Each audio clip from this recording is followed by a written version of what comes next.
அதிமுக ஆட்சிக்கு வந்தால் ஏழைகள், பழங்குடியினர், மீனவர்களுக்கு கான்கிரீட் வீடுகள் கட்டிக் கொடுக்கப்படும் என்று எதிர்க்கட்சித் தலைவர் எடப்பாடி பழனிசாமி உறுதியளித்துள்ளார். திண்டுக்கல் மாநகராட்சி அருகே பிரச்சாரம் செய்த அவர், திமுகவின் 51 மாத கால ஆட்சியில் திண்டுக்கல் தொகுதியில் பெரிய திட்டம் எதுவும் செயல்படுத்தப்படவில்லை என்றார். திமுக ஆட்சியில் சட்டம் ஒழுங்கு சீர்கேடு அடைந்துள்ளதாக குற்றம் சாட்டிய அவர், சிறுமிகள் முதல் மூதாட்டிகள் வரை யாருக்கும் பாதுகாப்பு இல்லை என்று தெரிவித்தார்.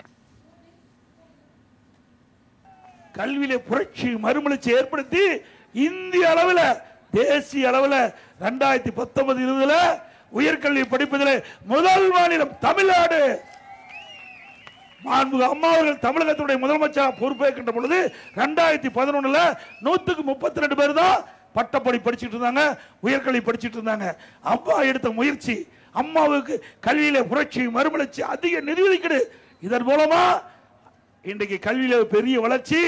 அதனால 2019-20 அனைத்து இந்திய அண்ணா திராவிட முன்னேற்ற கழக ஆட்சியில் நாட்டிலேயே இன்றைக்கு உயர்கல்வி படிப்பதில் முதல் மாநிலம். 154 பேர் பட்டப்படி படிக்கிறார்.